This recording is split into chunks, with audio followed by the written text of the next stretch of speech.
President Cyril Ramaphosa has called on all South Africans to make contributions towards planning and shaping the future of the country. President Ramaphosa was delivering the keynote address at the official launch of the South Africa Scenarios 2030 Indlulamithi. This initiative we spoke about on the show earlier set out 3 different scenarios projecting the type of South Africa we will have if the country does not deal with its challenges.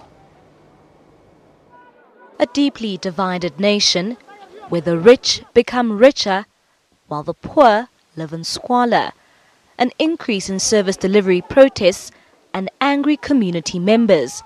This is the reality South Africa could find itself in if it doesn't address its challenges today. These are some of the findings contained in a report conducted by this group of researchers who have come up with scenarios projecting where the country could be by 2030. We realize the challenges we face, the volatility of the environment we are in, both globally, continentally, and within the country.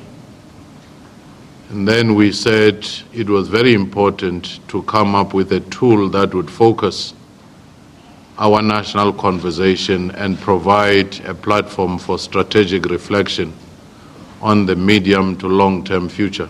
The group says it specifically focused on social cohesion as it broadly addresses the dire issues in the country such as race, poverty, inequality, unemployment and the economy.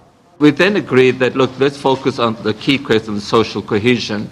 On that basis, then, we identified a very wide range of people that we should interview, and this included law experts to people that are doing research on families, etc., and we asked them about the kind of areas we should be focusing on. The President also attended the official launch and welcomes the contributions.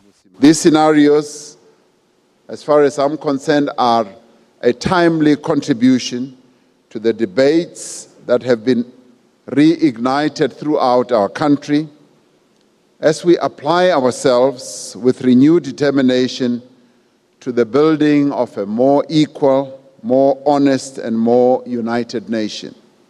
The efforts of South Africa's Scenarios 2030 is also in line with government's National Development Plan as well as the United Nations 2030 agenda. The President further says this intervention is a good way of planning for the future.